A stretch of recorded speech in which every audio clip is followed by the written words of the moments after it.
Guillermo ya la cabeza la tiene rota. Bien porque nació con la cabeza rota y buscó las drogas para relajarla, o bien que se la ha roto después y no le funciona ya del todo y es incapaz de esa época que tienen todos los chavales de hacer travesuras, superarla. Guillermo ya no la va a superar.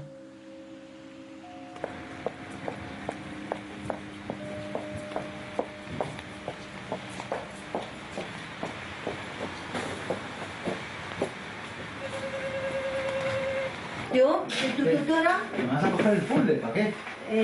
¿Quieres verlo? Miro, ¿Tengo cerveza adentro? ¿Tengo cerveza adentro? A ver si tienes cervezas, a ver si tienes cosas que no tengas. Destornillador, he arreglado esto, mira, lo he arreglado. Botellas, las guardas, las lámparas, que son de... Que no tiene bombilla, madre, está loca. Y sacas cosas, sí, claro, pues que loca. Joder. El olorcito ese sería importante. Grabarlo, los platos no los fregas jamás. Y hoy tiene la casa... Bueno, la de dejarlo, que luego se... Divina. Hoy tiene la casa divina, perfecta, maravillosa. Sí, pues como la tengo más o menos cuando viene los miércoles. Sí, claro, como... He dejado de fumar porros, no tengo nada en la nevera, he dejado de fumar porros. Hoy está la casa maravillosa. Maravillosísima. Porque hoy es cuando es la revisión. O Maravillosísima. sea, ya mañana, sábanas sucias que le echa aquí para que las lave porque ha roto la lavadora. Mira el gimnasio que me monto aquí, en la habitación. Qué luz. Es la gilipolleces lo que le se ha quedado en los 7 años. Un tío muy inteligente, pero con 7 años. No tiene más. Pero según servicios sociales, esta criaturita está perfectamente preparada para vivir en un piso solo, autonomía, y si yo soy la tutora no pasa nada, porque tampoco puedo hacer nada de lo que él necesite realmente. Y así es mi vida con un niño de 7 años, pero con 33 que tiene. 33, la edad de Cristo. Sí, con 33 que tiene. Y es lo único que quiere. Móviles... Móviles, Lamborghinis, cabriolets... Vivir del cuento. Oh. Y que no le controlen y hacerlo. Hombre, como todo el mundo. Lo que le da la gana. Pero es que tú no eres todo el mundo, tú estás incapacitado. Yo soy porque tienes una incapacidad. Ah. Tú 75%. 33. Esquizofrenia paranoide, trastorno de personalidad y antisocial. Y esquizoide. Y muchas cosas.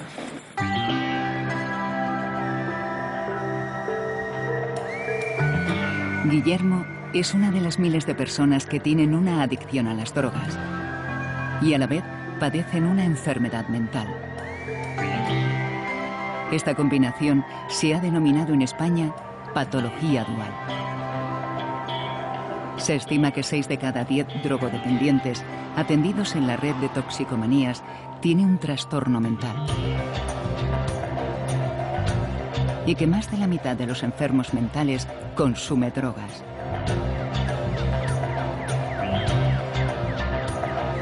Pero la mayoría de estos pacientes no están diagnosticados.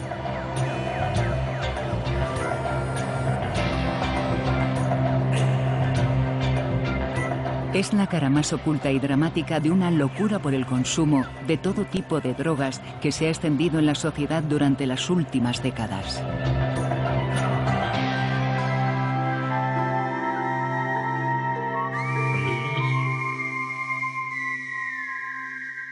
Esto me lo apuntó mi madre y es un poco orientativo.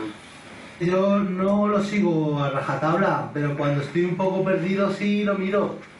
Por ejemplo, la arena del gato, digo, coño, si tengo que cambiar, aunque la cambio todos los martes o los miércoles la cambio, para que el animal haga sus cosas a gusto, joder, y nada, y se lo cambio. Y luego pongo mucho centro de día, pero ya, a ver, ya eso no vale.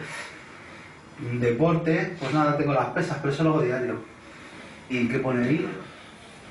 Mantener, sí. No, la verdad es que no mantengo mucho. Pues ahora por no tener centro de día, pues entonces no cobras dinero. No te pienso dar un duro, porque sin centro de día no hay nada. Ya, ¿qué me queda por hacer contigo? Si nadie me va a ayudar ya, y me dejan sola, me han dejado sola, el centro de día me ha dejado sola, contigo.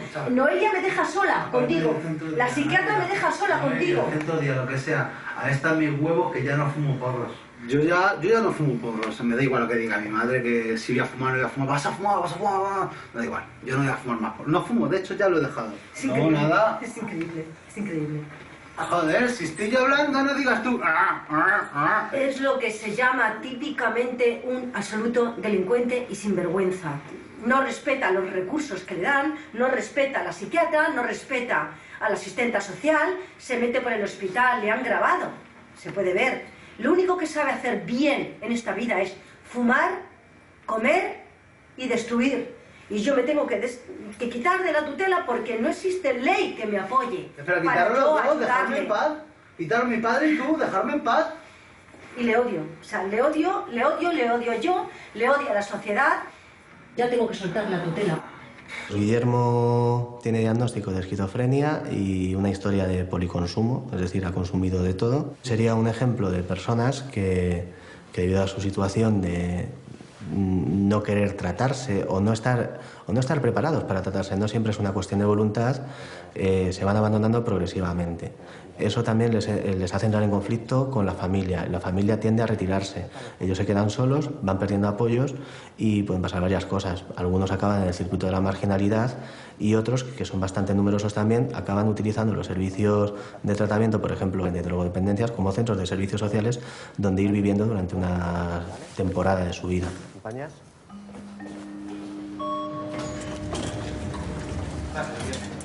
Concha recurre a la asociación Dual para que readmitan y ayuden a su hijo. Guillermo acaba de ser expulsado de su centro de día de salud mental por consumir marihuana. Concha quiere que vuelva a esta asociación, que es uno de los pocos centros especializados en patología dual. Pero la asociación ya no tiene plazas subvencionadas por la administración y Concha está en el paro. Los enfermos de patología dual como Guillermo entran y salen de los centros de drogodependencias y de las unidades de salud mental de los hospitales sin encontrar nunca un lugar adecuado para su tratamiento. Cuando uno consume drogas, la probabilidad de que haga un trastorno psiquiátrico es elevadísima y cuando uno tiene un trastorno psiquiátrico la posibilidad de que consuma drogas es también elevadísima. Patología dual implica que cuando en un individuo concurren, se presentan simultáneamente una patología psiquiátrica y una conducta adictiva, ya no volverán a separarse. Y entonces todo lo que es la evolución, la respuesta al tratamiento, las recaídas irán siempre las dos patologías juntas. El doctor Miquel Casas, experto en adicciones y toxicomanías, considera imprescindible un tratamiento conjunto de la patología dual tanto en los centros de salud mental como en los de drogodependencias.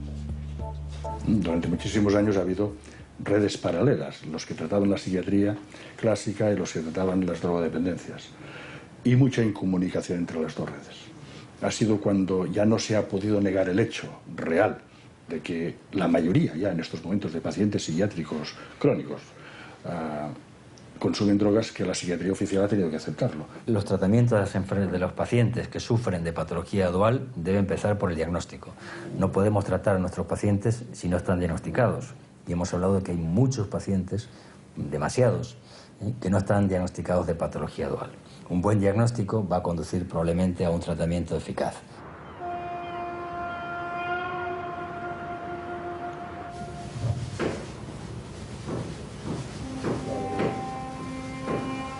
Fui a un psiquiatra por culpa de los síntomas que tenía, porque claro, al consumir sabía que algo ahí tenía que haber por las cosas que me pasaban, ¿sabes? Ir por la calle y yo miraba constantemente hacia atrás y no veía a nadie, pero para mí me estaban persiguiendo. Hasta puntos de llegar, pues, que me escondía en cualquier lado, unas galerías. Mi padre falleció cuando yo tenía 2 años de edad por una sobredosis de heroína. Yo decía, yo de mayor no pienso consumir, no voy a fumar siquiera tabaco, ni porros, ni consumir nada, una vida totalmente sana. Y así fue hasta que entré en la adolescencia con 15 años, 14 y 15 años, con una inadaptabilidad social tremenda. Empecé a consumir hachís en el instituto. Por agradar y estar con los de mi igual, hacía cualquier cosa, lo que fuere, lo hacía, lo que me pidieran, y se reían de mí. te mina moralmente, ¿no? Con lo típico, no pasa nada, si no lo haces eres un gallina. Un poco también por hacerme el valiente y ser como los demás, ser como mis iguales. Y claro, eso fue mi escape de la realidad que tenía, pues el empezar a consumir.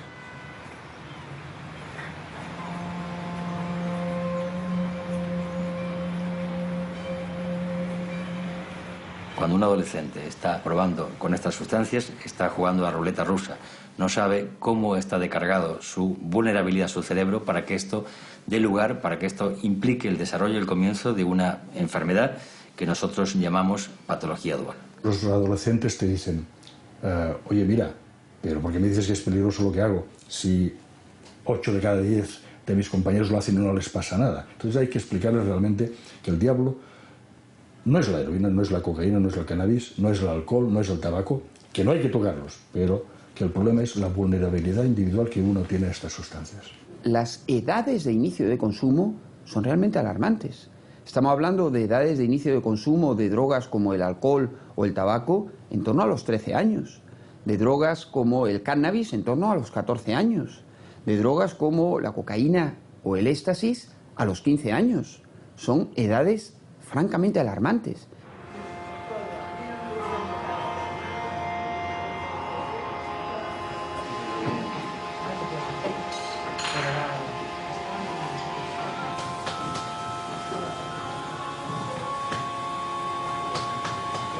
Yo empecé muy pequeñito con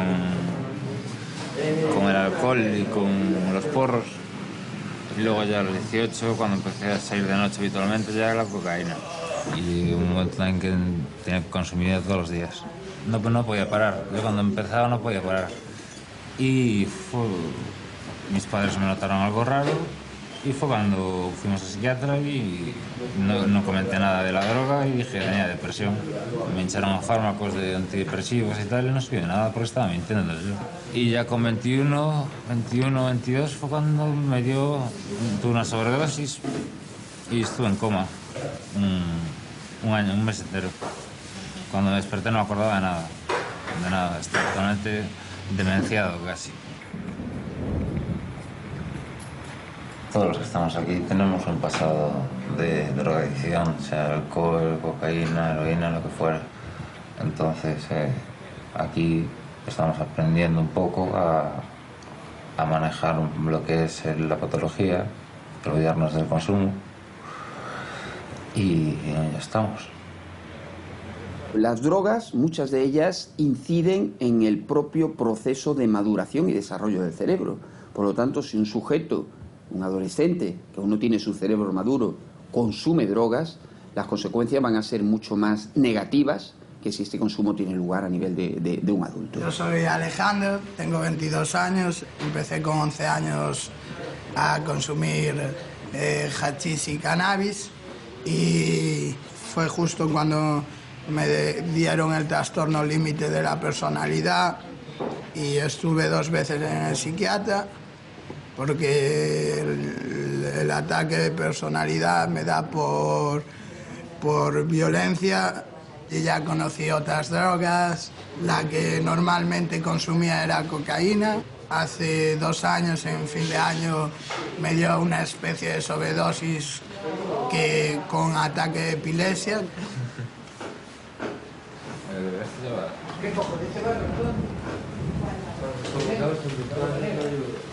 Yo ingresé 17 veces en un psiquiátrico con intento de suicidio. Parece ser que era adicción a las pastillas y trastorno histriónico de la personalidad.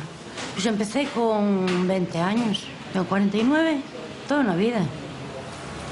No soy la misma, comprendo que el nivel cognitivo ya no está muy deteriorado.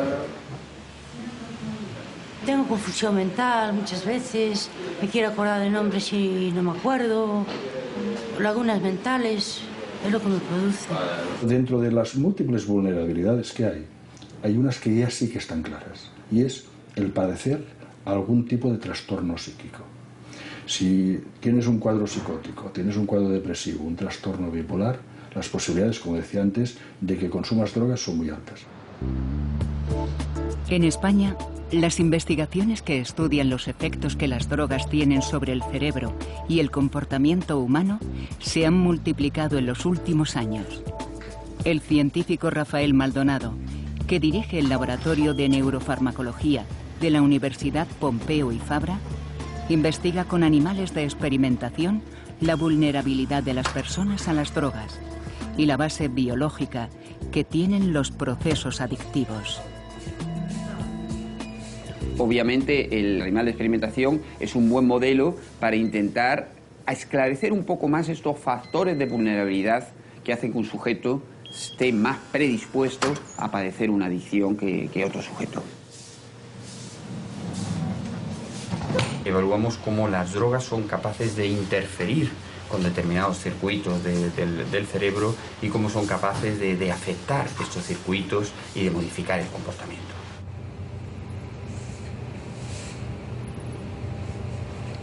Si 100 ratas se exponen a una droga, hay aproximadamente un porcentaje similar al de humanos que va a caer en esta pérdida de control en el consumo de la droga.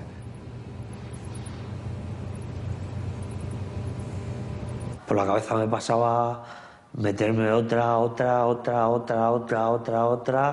hasta que se acabara. No tenía fin. Yo no tenía fin.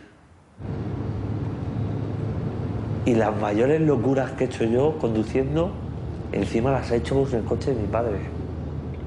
Locuras impensables.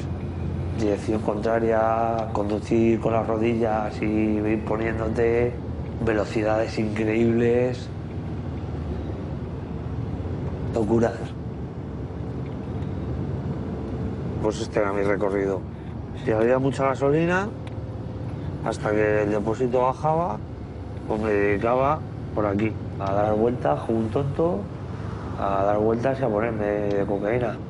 Horas me voy a tirar aquí. La paranoia de que era policía. Me daba aquí. Me creía policía municipal y pasaban los coches de policía y los saludaba. Todo esto lo hacía solo, no lo hacía con nadie. Esto era mi movida particular.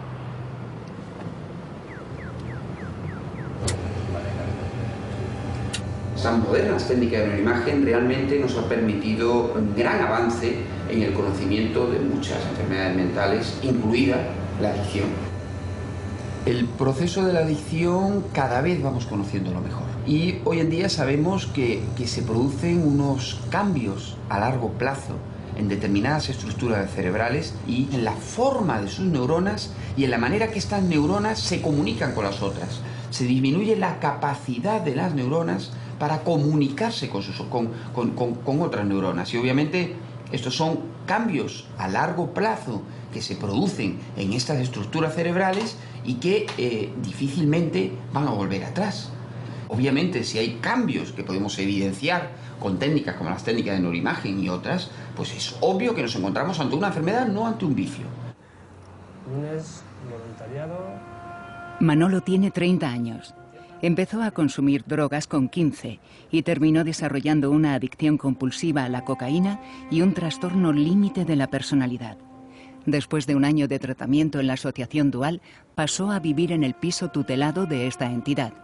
3 días a la semana sigue con las terapias en la asociación. Me levanto aquí a las 8:15 por ahí y me voy al centro de día. Estoy en el centro de día por la mañana y los lunes y los miércoles me voy a un voluntariado. Desde que nos conoció en marzo de 2010, ahora más de un año, no ha tenido ningún consumo, ninguno. No ha tenido ningún consumo, pero es que además sale. Él sale y no consume.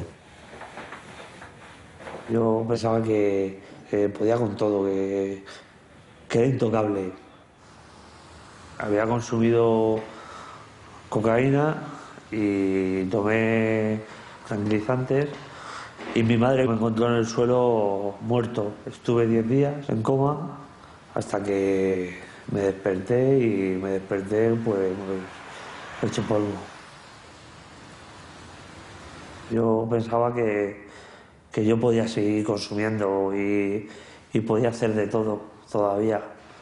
Hasta que vino el doctor y me dijo que si estaba loco, que la cocaína ya me había hecho polvo. Y fue cuando entró mi padre y le dije que necesitaba ayuda. Y me mandaron a donde estoy ahora, a Asociación Dual. Y aquí empecé.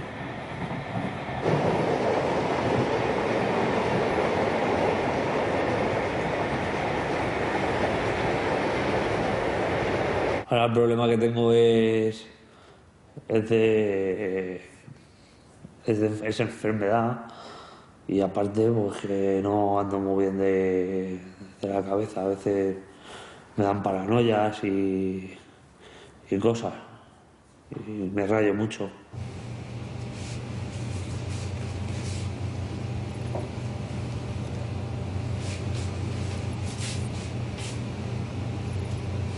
En animales de experimentación han demostrado que animales que ellos mismos van buscando una droga y ellos mismos consumen una droga como es la cocaína, se vuelven muchísimo más impulsivos que los animales que no han consumido cocaína. Esto nos recuerda a la situación en el humano. En el humano, un consumidor de determinadas drogas como la cocaína cambian sus rasgos de personalidad, el sujeto se vuelve más impulsivo. Estas imágenes muestran la actividad de un cerebro normal y esta es la de cerebros de personas que han tomado cocaína y ahora están abstinentes. Puede comprobarse que en áreas como esta que estoy señalando, que es la corteza prefrontal y que es un área muy importante en la toma de decisiones, pues hay claramente una reducción en las personas que han sido cocainómanas y que incluso después de 3 meses de abstinencia todavía no se ha recuperado. Se produce una disminución de la actividad neuronal en áreas importantes que tienen que ver con la toma de decisiones y, en definitiva, con áreas que participan en la voluntad. Con el tiempo se va recuperando, pero la recuperación nunca es al 100%. Vuelve a parecerse a esta situación normal, pero nunca al 100%.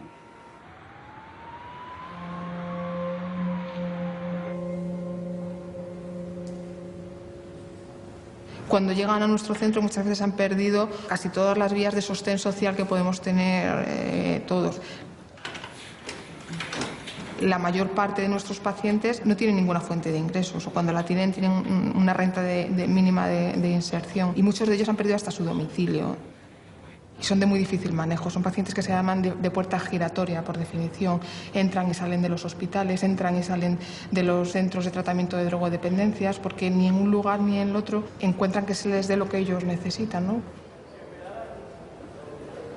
Cuando eres adolescente y ves a los demás, pues te sientes ahí como un poco diciendo aquí, ¿qué pasa? Pasa algo raro, no me puedo relacionar con la gente.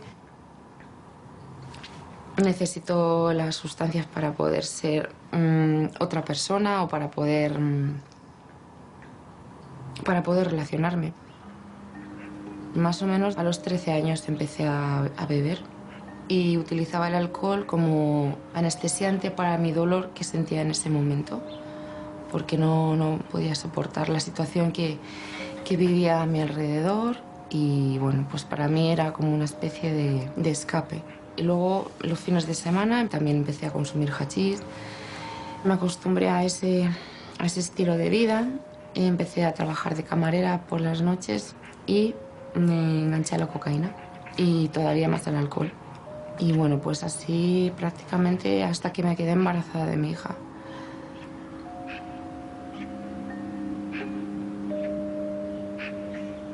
El trastorno por uso de sustancias se complica con su impulsividad porque ella consume cualquier cosa, de cualquier manera y en grandes cantidades y a su vez la psicopatología empeora porque las drogas de por sí ya favorecen que aparezcan síntomas que serían equivalentes a cualquier otro síntoma psiquiátrico, ¿no? Efectivamente. Hablamos de patología dual cuando en una misma persona se dan dos trastornos. Uno que es un trastorno por uso de sustancias y otro que es cualquier otro trastorno mental, ¿vale? Nunca he sido una persona demasiado fuerte. A veces me he dejado influenciar mucho por los demás. A veces he hecho cosas que realmente yo no quería hacer. He tenido problemas de comer y luego vomitar y a veces tengo distorsionada mi imagen. O sea, yo me veo como un monstruo. Muchas veces me miro al espejo y digo, ¿esto qué es? O sea, no soy yo. Y a lo mejor pues no... Bueno, es así, claro. Lola es una paciente con una larga historia, tanto psiquiátrica como de consumo de sustancias. Puede parecer que no está muy afectada por la patología mental, pero que si miras más allá no tiene prácticamente contacto con su familia. La familia propia que ha podido hacer, que es su hija, la ha perdido. El trabajo lo perdió hace muchos años y por supuesto, el vínculo con su familia de origen también ha terminado perdiéndolo, ¿no? De hecho, no tiene ni casa, ¿no? ¿Y cómo vas a poder compatibilizarlo con el centro? Con el centro. Vale. Vamos a salir por aquí. Vamos a salir por fuera. Suelo engancharme también a las relaciones afectivas de forma que me da igual, aunque esté mal, pero bueno, no estoy sola. Y aunque me den una porquería las obras, yo con eso me quedo a gusto. Mi estado de ánimo varía mucho, entonces pues tengo muchas subidas, muchas bajadas, a veces no, pero comprender que es debido a mi enfermedad y tranquilizarme, ¿no? Y decir, bueno, pues esto va a pasar, no me voy a ir corriendo a comprarme 3 litros de cerveza o a tomarme una caja de Orfidal. Pero antes sí, antes me daba todo igual. Si vivía, pues vivía, y si no... Aquí es donde es la sala de terapias, donde cuando ya estés abajo vendrás desde el piso de apoyo al tratamiento y allí está el despacho donde yo... Desde que me quedé en la calle, pues no he dejado de... Aunque lo he pasado muy mal, pero no he dejado de luchar ni nada. Porque sé que mi hija me necesita y yo necesito estar bien para poder hacerme cargo de ella.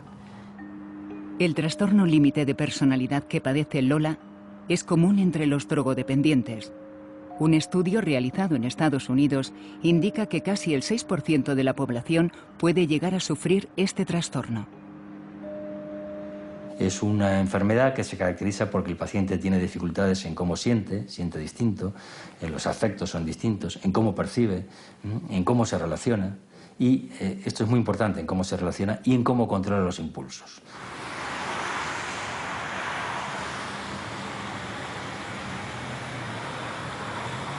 Cuando realmente fue un problema es cuando Guillermo ya estaba harto de tomar drogas.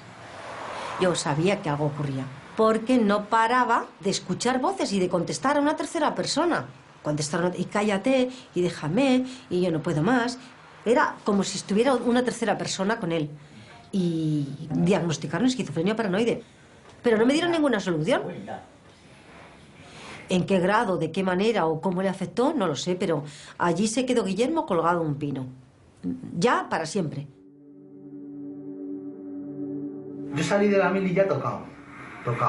Porque allí consumíamos muchos tripis y muchos porros y de hecho mucha coca y le decía a mi madre, por ejemplo, a la pobre, le decía, mamá, que estoy arrestado. Y lo que estaba era que me iba de fiesta 5 días y a ver quién aguanta eso sin drogarse. Cuando salí de la mili empecé a oír a los vecinos y encima no había vecinos en el piso de arriba. O sea, que es que si hubiera habido, a lo mejor me había dicho, bueno, pero es que encima no había. Una vez, macho, subí para arriba para pegarlo, porque digo, están todo el día hablando de mí. Y menos mal que no había nadie. Si yo no hubiera sido un enfermo mental, no hubiera tenido ningún tipo de enfermedad mental, hubiera seguido drogándome, hubiera seguido por ese camino sin fluctuaciones, a lo mejor hubiera acabado en la cárcel de por vida o yonki pinchándome o de sicario o no sé cómo hubiera acabado, es que no sé. Menos mal que la enfermedad mental me ha cortado mucho. Ahora también ha sido una losa fuerte, pero bueno, Esta es una neurona normal.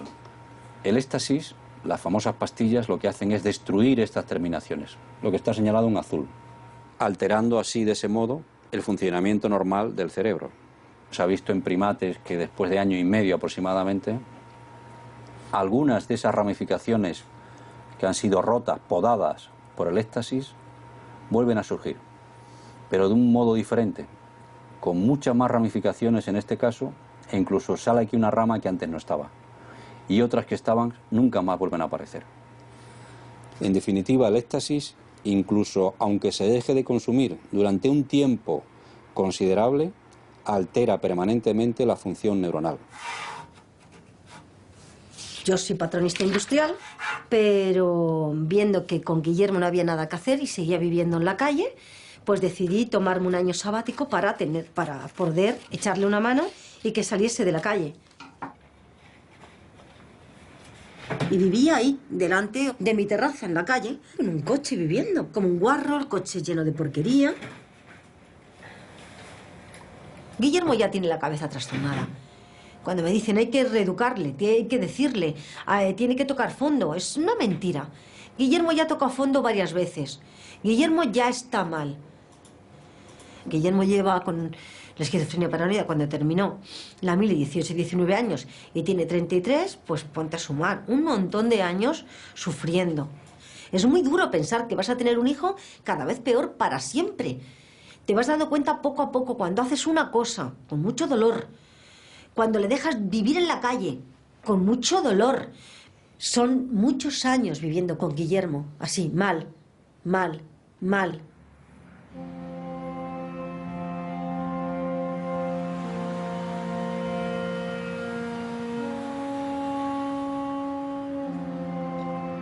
No existe lugar para Guillermo, porque no es enfermo mental al 100%, porque tiene una dualidad. Eso que quede muy claro. Guillermo ha estado ingresado, yo creo que más que la mayoría de la gente. Ha estado en mini residencias, no ha hecho apenas caso, en todos sitios han tenido que estar controlándole de una manera exhaustiva, desorganiza los grupos, enreda. Ah, es enfermo mental, pero se droga. Ah, pero pues que no se drogue. No, se drogan porque son enfermos mentales. ¿Qué funciona? No funciona nada. Y ahora es cuando ya me di cuenta de que no tiene arreglo Guillermo, cuando yo ya estoy destrozada. Y ya me importa un pito lo que diga la gente, que me han criticado por todos los lados, pero ya me importa un pito, me importa mi dolor, mi dolor. Antes de llevar el papel al juzgado para la renuncia de tutela, quiero llevarle con la seguridad de que sí que quiero renunciar, porque claro, necesito renunciar, pero no quiero renunciar. Pero necesito hacerlo, porque Guillermo me arrastra a un precipicio. O sea, yo noto cómo me va arrastrando, cómo voy perdiendo la cabeza, cómo voy perdiendo todo, las ganas de vivir, todo, ganas de luchar, de concentración, todo. Según estimaciones de los expertos, 6 de cada 10 esquizofrénicos son consumidores de drogas.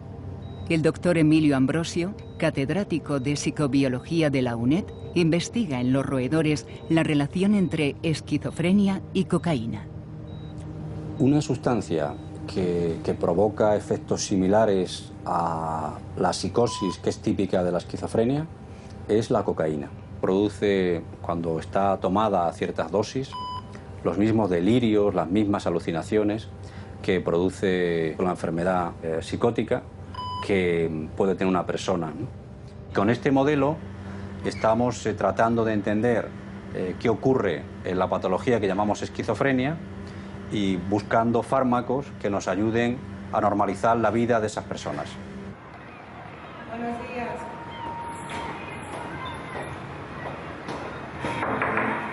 Buenos días. Buenos días. ACOUGO es un centro de Proyecto Hombre que nació en 2005 para dar respuesta a la creciente demanda de enfermos con patología dual. El insomnio, la ansiedad, la depresión o las paranoias son visitantes asiduos para los inquilinos de Aco Hugo. Por eso es fundamental que tomen su medicación cada día para mantener a raya la enfermedad. Además, las terapias de rehabilitación procuran dotarles de herramientas para combatir la doble patología. Intentamos que vayan conociendo la enfermedad, que vayan aprendiendo los síntomas que cada uno tiene con su trastorno, para prevenir crisis, cogerlas a tiempo y que a lo mejor pues, con una cita con el psiquiatra y cambiando una medicación no tienen que ingresar. Si están teniendo alucinaciones auditivas, de escuchar voces, que le dicen cosas, pues intentamos hablar con ellos y llevarlos a la realidad, que se den cuenta que estas voces son producto de la enfermedad.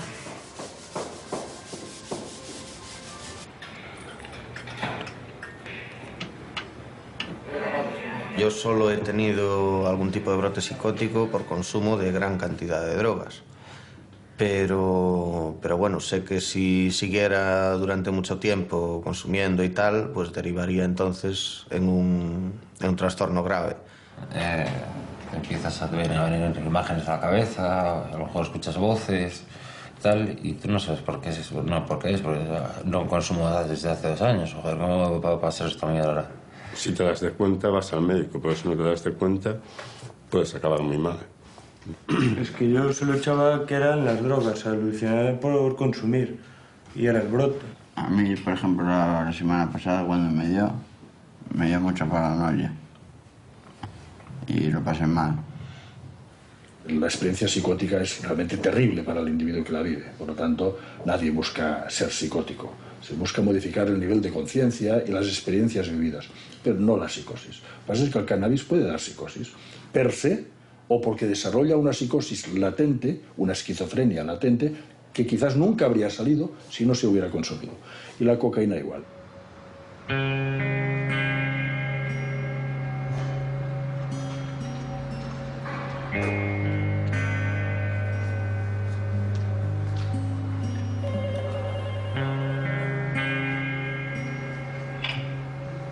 ¿Sí, Manolo?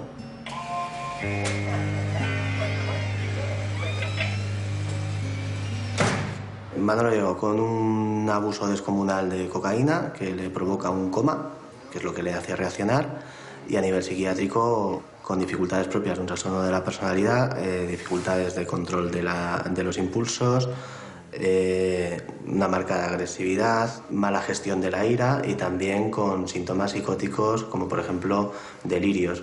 Vale.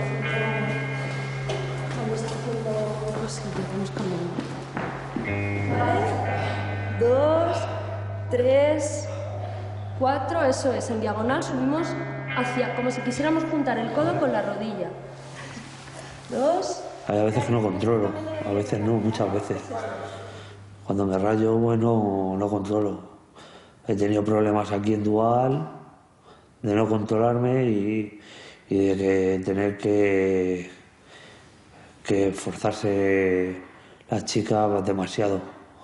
Ha tenido épocas con las educadoras pues que era bastante rebelde y hasta tiránico, ¿no? Lo que nos puede dar una muestra de cómo ha sido en el pasado en fases de consumo activo, porque si esto lo ha hecho en ausencia de tóxico, pues nos podemos imaginar cómo era cuando estaba bajo los efectos de la cocaína.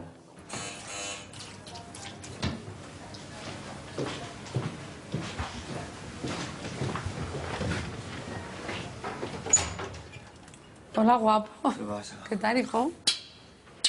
Bien. ¿Qué tal? Bien. ¿Estás bien? Te veo un poco triste, un poco serio. Tengo hambre. ¿Tienes hambre? Claro.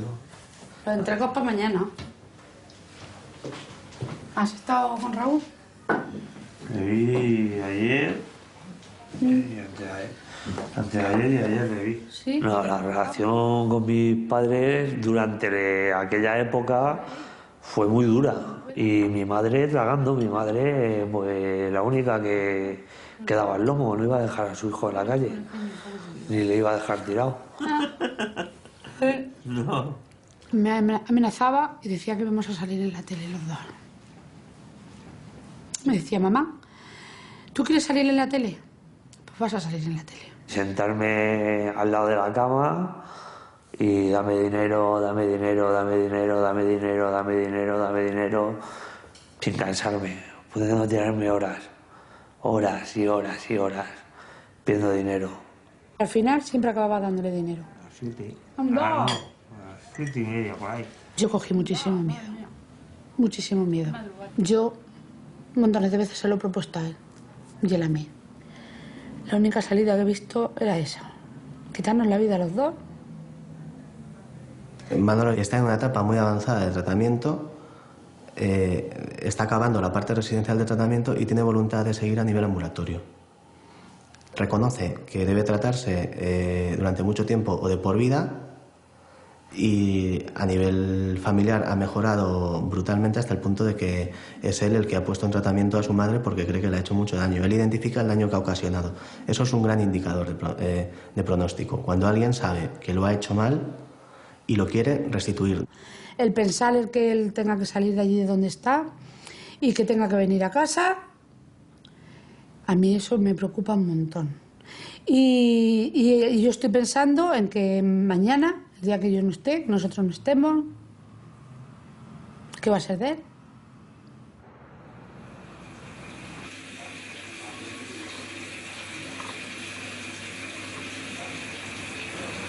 Estuvo drogado siempre de pequeño con el pegamento, luego de pastillas, fumar, coca y beber. Y yo estoy aquí en este centro porque quiero dejar estas cosas, porque quiero una vida nueva.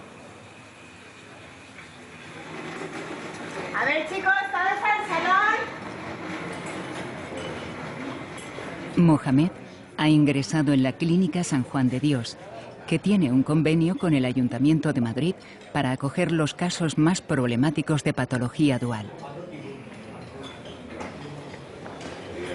Tenía 11 años cuando llegó a España desde Tánger en los bajos de un camión.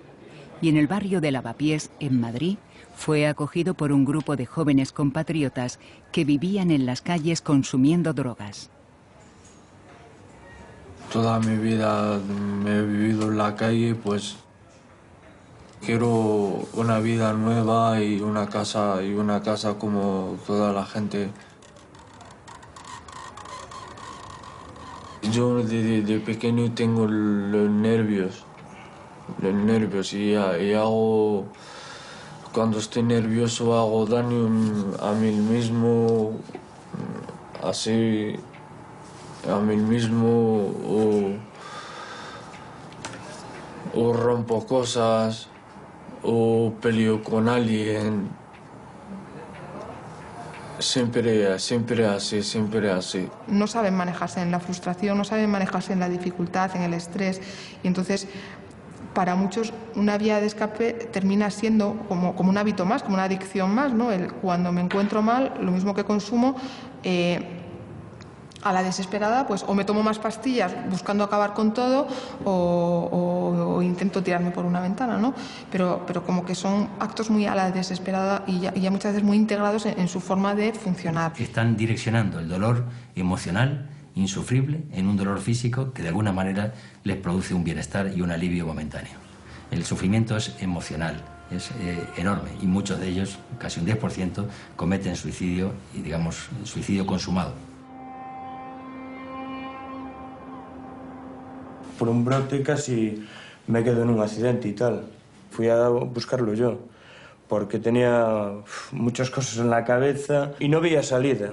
En ese momento me cerré tanto que entonces decidí, desaparezco y fuera. A mí me pasó algo parecido cuando hace 2 años, ya casi 3, que cogí la baja porque estaba en una situación de mucho estrés y me venían enseguida pensamientos negativos de suicidio y demás. Y como hacía ya 10 años que lo había intentado, pues no salió bien, pues entonces vi que estaba otra vez en el mismo túnel.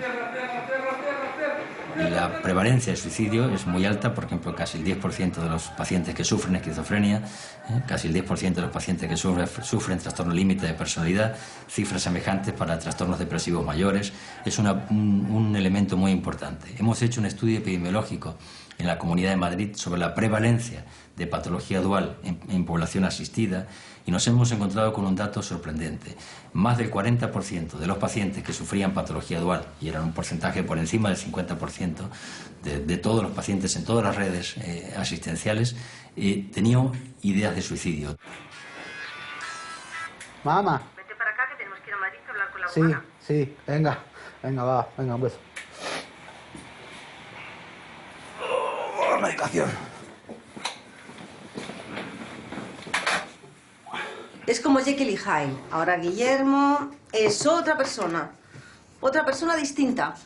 Se ducha, va al dentista, va a sus médicos, va al pastillero, va todo prácticamente sin tener que estar empujándole. Los análisis dan negativo, no consume nada, porque efectivamente pues Guillermo lo deja y es otra persona, una persona bastante moldeable, bastante majete, simpático, te ríes con él, normal, con sus problemas, con sus historias, con su enfermedad solamente.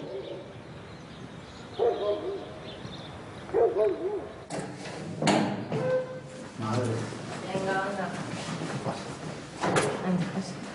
Ahora vamos a ir donde la abogada a mirar lo de la tutela, por lo menos para que nos informe. Ahora no me quiero ilusionar. Quedó fuera otra vez. Ya, pero no me quiero ilusionar porque luego pasa lo que pasa. Le voy a llevar los análisis, le voy a llevar el informe para que lo vea de la tutela. Si sigues así, yo no me voy a quitar porque ahora estoy encantada de la vida. Ahora lo que falta es que te recogieran en Villaverde, que sería lo ideal. Yo lo que necesito es un centro que me haga ir, que haga psicoterapia, que me haga abrirme, que me cuente mis problemas, que me haga deshacerme de mis demonios y abrirme y contar mis cosas y decir realmente los problemas que tengo para relacionarme y los problemas que tengo, pues bueno, sí, mentales que tengo propios y quitarme de ellos y levantarme, ir allí, estar activo, hacer cosas. Y estar activo todo el día y... Claro, pero como todo tarda, hasta que la gente ya no existe. Ni enfermos mentales, ni de nada. Muchas gracias, bonito. Jolín, Guillermo, por lo menos nos podemos reír. Ya ves, hacía que no nos reíamos. Y decir tonterías. Venga, anda, vámonos que nos tenemos que... Escucha, Guillermo, tráeme el abrigo del salón. Sí. ¿Y el bolso? Vale. Y vámonos que ya llegamos tarde, ¿vale? Vale.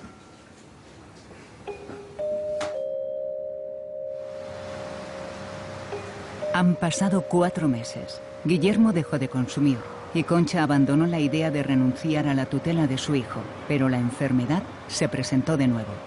Guillermo tuvo un brote y ingresó en el psiquiátrico de Cienpozuelos. Y rápidamente le ingresaron en la residencia de Aranjuez, simplemente porque tuvo otra crisis, otra nueva crisis como tantas ha tenido. Y ahora está fenomenal, pero cuando salga ya de la residencia de Aranjuez, pues no sé qué ocurrirá. Pues otra vez lo mismo.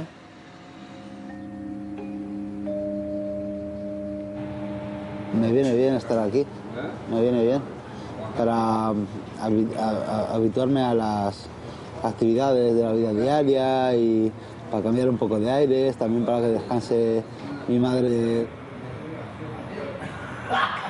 Tengo un bienestar mental bueno, yo no tengo demonios por dentro ni nada, los he tenido, Yo he tenido muchas voces.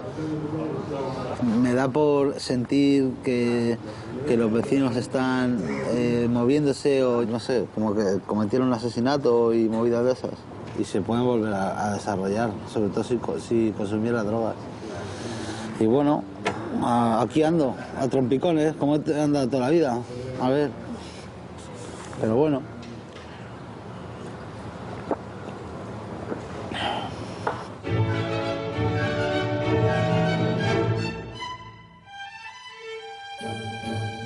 Soy consciente de que tomo 20 pastillas al día y que voy a seguir tomándolas.